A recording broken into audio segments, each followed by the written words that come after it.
Charles Richard Drew revolutionized modern medicine and saved countless lives during World War II. Yet his name remains largely unknown outside medical circles. The man who earned the title Father of the Blood Bank developed the techniques that made large-scale blood storage and transfusion possible, but his groundbreaking contributions were overshadowed by the same racial discrimination he fought against throughout his career. Early life and educational excellence. Born on June 3, 1904, in Washington, D.C., Charles Drew grew up in a middle-class, interracial neighborhood where his parents, Richard Drew, a carpet layer, and Nora Burrell, a teacher, emphasized academic excellence and civic responsibility. As the eldest of 5 children, Drew showed exceptional athletic ability at Dunbar High School, an elite all-black institution where the Evening Star newspaper recognized him as one of the greatest high school athletes in this country.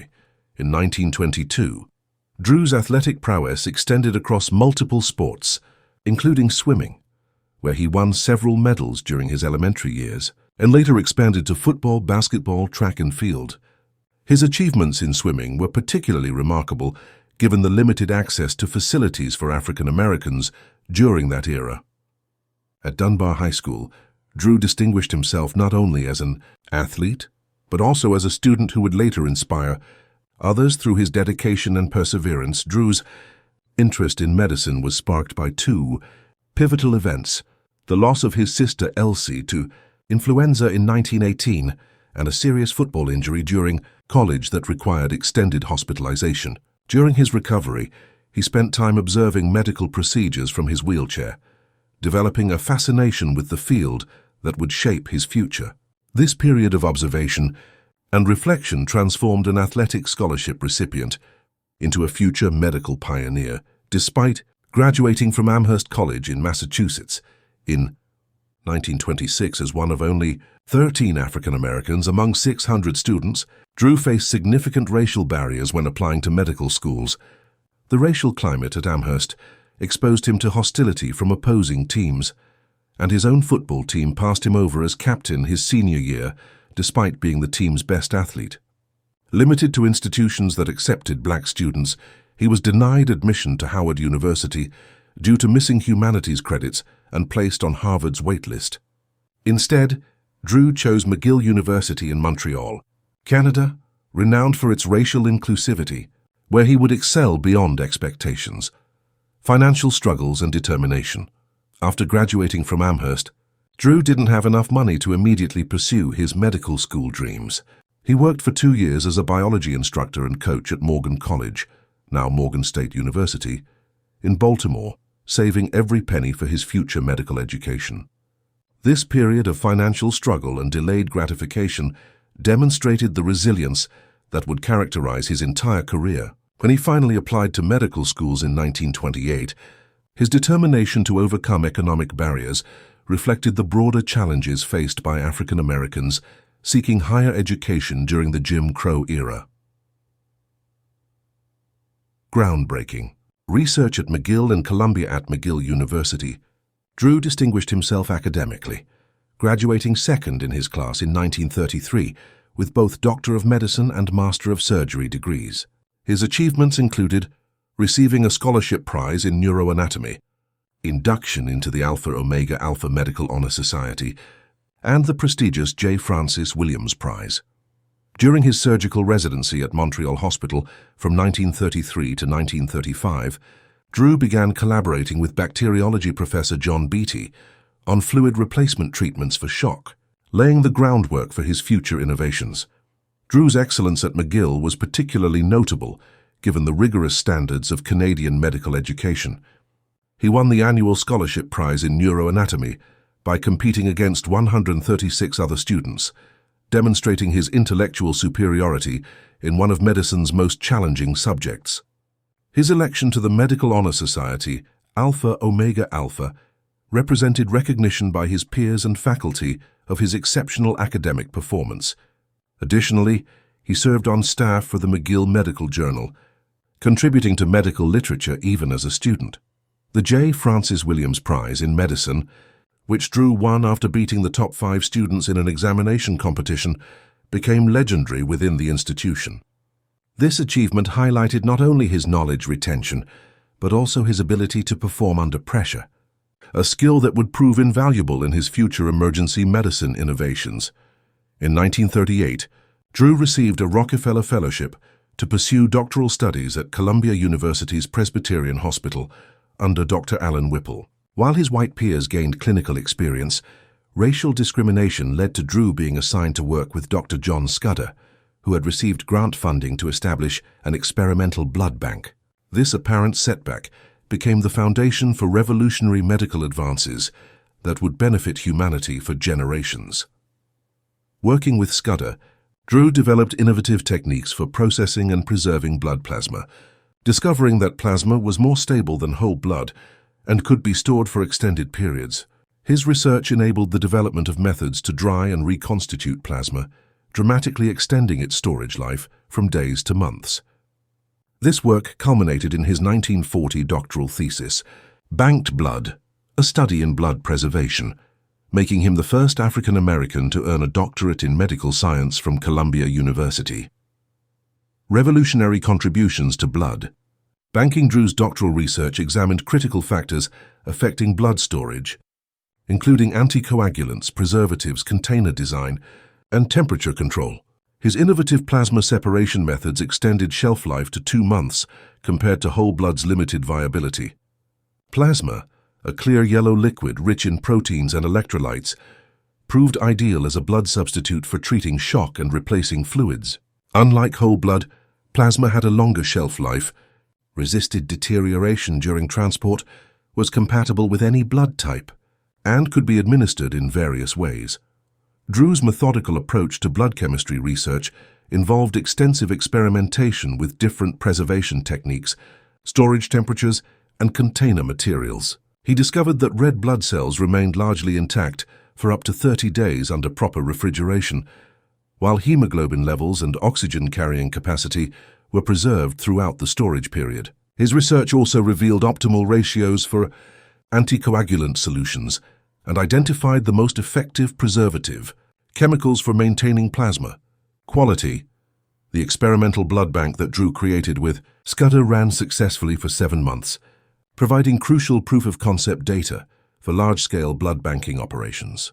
This trial period allowed Drew to refine his techniques, establish standardized procedures, and demonstrate the reliability of his preservation methods under real-world conditions.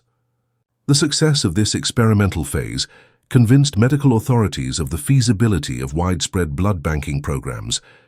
Leading the Blood for Britain campaign in 1940, recognizing Drew's expertise, officials appointed him medical director of the Blood for Britain (BFB) campaign.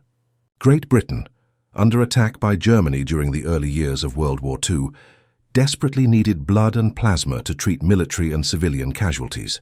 Working alongside Scudder and E.H.L. Corwin, Drew pioneered methods to extract, preserve, and ship approximately 14,500 pints of life-saving plasma to British forces.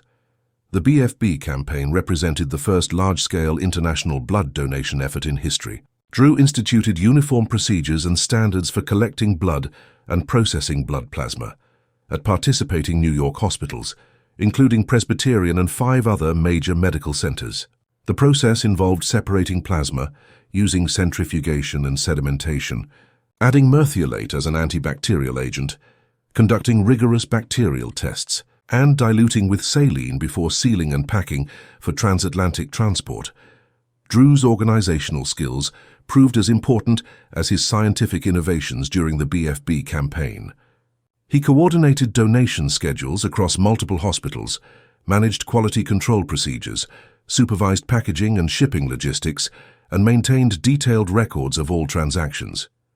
His ability to standardize procedures across different institutions established protocols that would later become the foundation for national blood banking systems.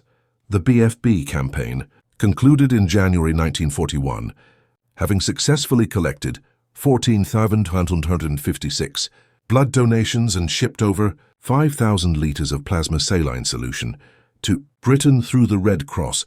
This massive undertaking demonstrated the feasibility of large-scale blood collection and preservation, establishing Drew as the leading authority in the field and proving that organized blood banking could save lives on an international scale. Innovation.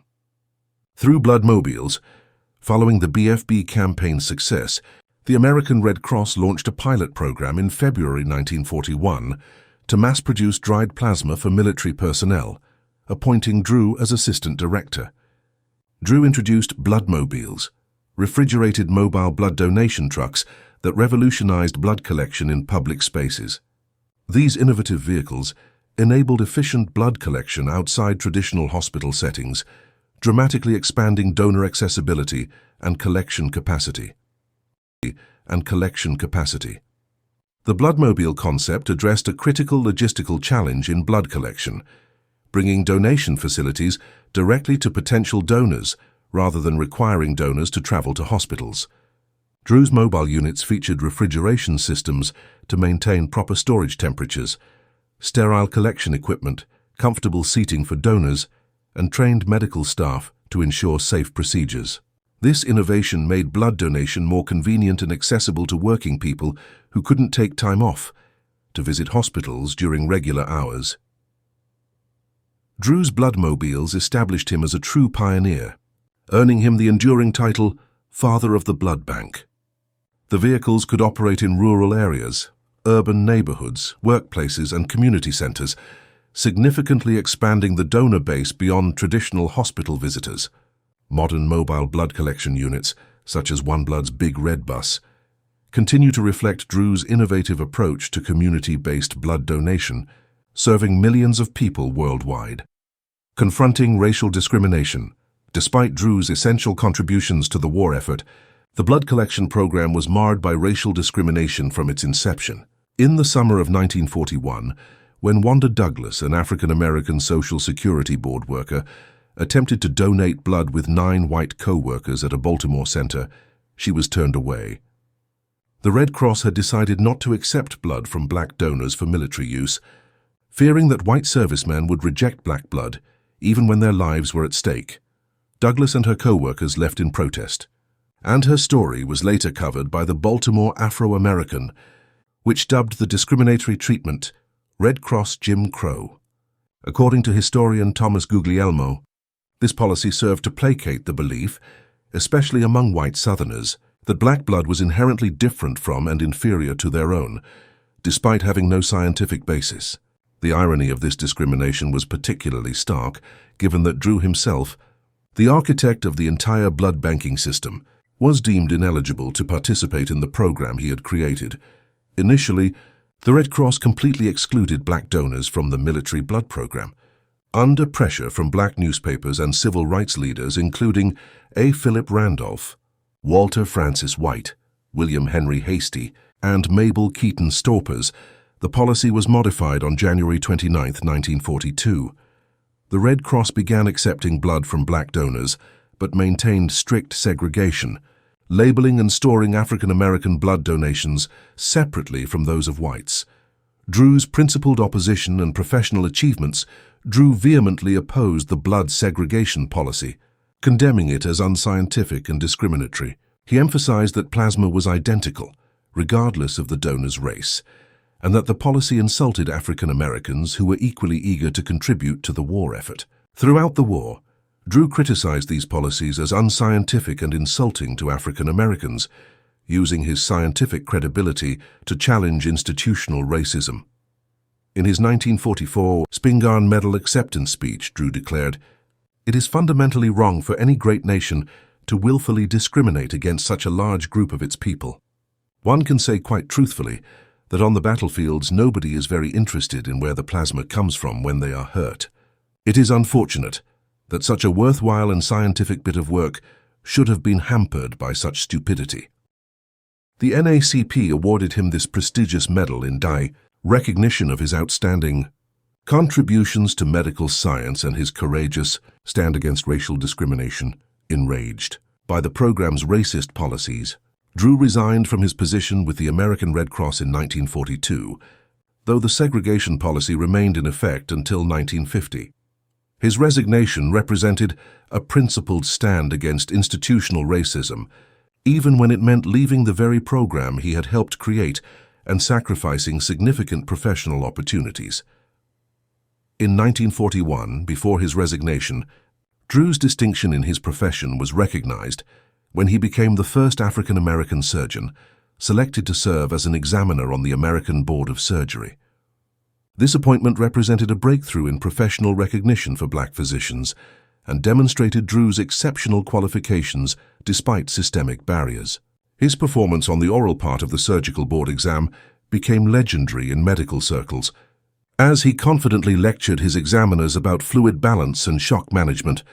Returned to Howard and Legacy Building in October 1941, Drew returned to Howard University, where he served for 9 years as head of the Department of Surgery and chief of surgery at Freedmen's Hospital. He devoted himself to training African-American surgeons and advocating against the exclusion of black physicians from medical societies, specialty organizations, and the American Medical Association. His mission was to train young African-American surgeons who would meet the most rigorous standards in any surgical specialty and place them in strategic positions throughout the country where they could, in turn, nurture the tradition of excellence. Drew believed that developing a cadre of excellently trained black surgeons would be his greatest and most lasting contribution to medicine. He implemented rigorous training programs that exceeded national standards, ensuring his residents could compete successfully in any medical environment. Many of his trainees went on to establish surgical departments at hospitals across the country, creating a network of black medical professionals who continued his legacy of excellence. Beyond surgical training, Drew campaigned tirelessly against discriminatory practices in medicine. He challenged the exclusion of black physicians from local medical societies, fought for admission to specialty organizations, and advocated for integration of the American Medical Association.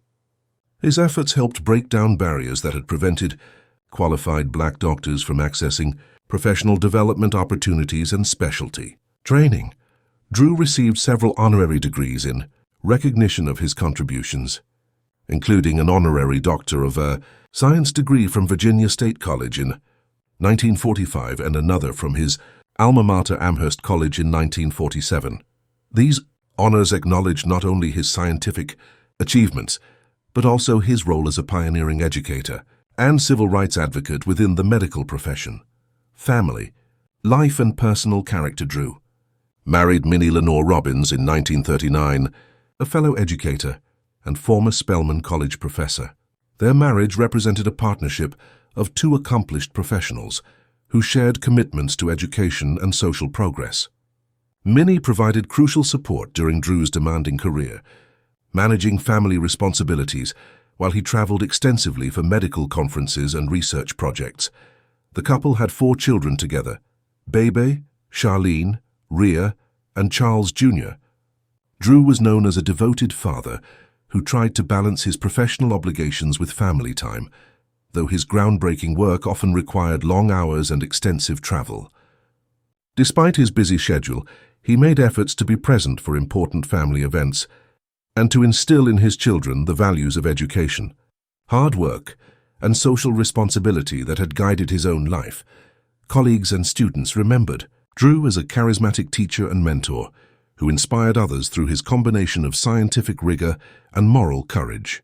He possessed an infectious enthusiasm for surgery and medical research that motivated students to pursue excellence in their own careers.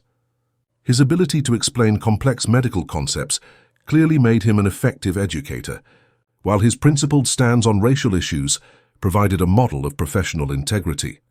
Tragic end and enduring impact. April 1, 1950. Drew and 3 other black surgeons were driving from Washington, D.C. to Tuskegee, Alabama, to attend a medical conference. Early that morning in North Carolina, Drew reportedly fell asleep at the wheel, causing the car to crash into a tree near Burlington. While his passengers sustained only minor injuries, Drew was critically injured and taken to a local segregated hospital. Despite recognition of his pioneering status in blood banking and the medical staff's tireless efforts, he succumbed to his injuries at the age of 45, just 2 months before his 46th birthday. The tragic irony of his death was not lost on the medical community. The man who had developed techniques to save lives through blood transfusion died despite receiving a blood transfusion himself. Drew left behind his wife Minnie, their 4 children, and a revolutionary legacy in medical science that continues to save countless lives.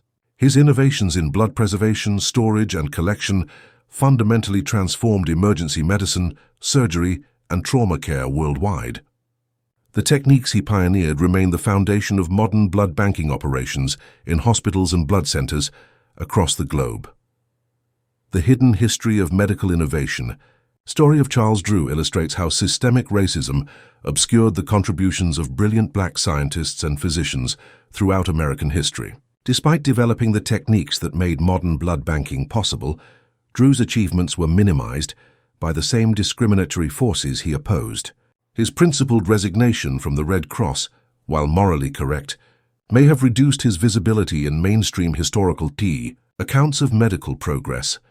The blood segregation policies that Drew fought against reflected broader patterns of scientific racism that persisted well into the 20th century. These policies had no medical or scientific justification, but were maintained to accommodate racial prejudices, particularly in the South. The fact that blood plasma is identical regardless of race, as Drew repeatedly emphasized, makes the segregation policy even more starkly irrational. Drew's story reveals how institutional racism not only harmed individuals, but also impeded scientific progress and medical advancement. The exclusion of black donors from blood programs reduced the available supply of life-saving blood products, while discrimination against black physicians limited the pool of medical talent available to address national health challenges. Drew's career demonstrates what was possible when talent was allowed to flourish despite systemic barriers. Modern relevance and recognition today, Drew's innovations continue to save lives through modern blood banks, trauma centers, and emergency medical services worldwide. His mobile blood collection concept lives on in contemporary bloodmobiles that serve communities across the globe. The techniques he developed for plasma separation, storage, and preservation remain fundamental to modern transfusion medicine. Despite his monumental contributions, Drew's story remains less known than it should be, highlighting ongoing gaps in how American history presents the achievements of black scientists and innovators. His legacy demonstrates that scientific excellence and moral courage often go hand in hand, and that the pursuit of knowledge must be coupled with the fight for justice and equality. The Charles R. Drew University of Medicine and Science in Los Angeles stands as a living testament to his impact on medical education and his commitment to training underrepresented minorities in healthcare. This institution continues his mission of developing excellent physicians and researchers who serve diverse communities. The National Library of Medicine's online exhibit, Profiles in Science, now includes digitized documents and photos from the Charles Drew papers at Howard University, helping to preserve and share his remarkable story. This recognition represents a growing effort to acknowledge the full scope of contributions that black scientists have made to modern medicine. Often, despite facing significant barriers and discrimination, Charles Drew's life exemplifies the intersection of scientific brilliance, moral courage, and social justice advocacy. His innovations in blood banking saved countless lives during World War II and continue to benefit patients today, while his principled stand against racial discrimination in medicine paved the way for greater equality in healthcare. Understanding his story reveals not only the scientific foundations of modern blood banking, but also the human cost of discrimination and the power of individuals to create positive change despite systemic obstacles. The fact that Drew's name is not widely known outside medical circles represents a broader failure to acknowledge the contributions of black scientists and innovators throughout American history. His legacy challenges us to recognize how discrimination not only harmed individuals, but also impeded scientific progress, while demonstrating the transformative potential of talent when allowed to flourish despite systemic barriers.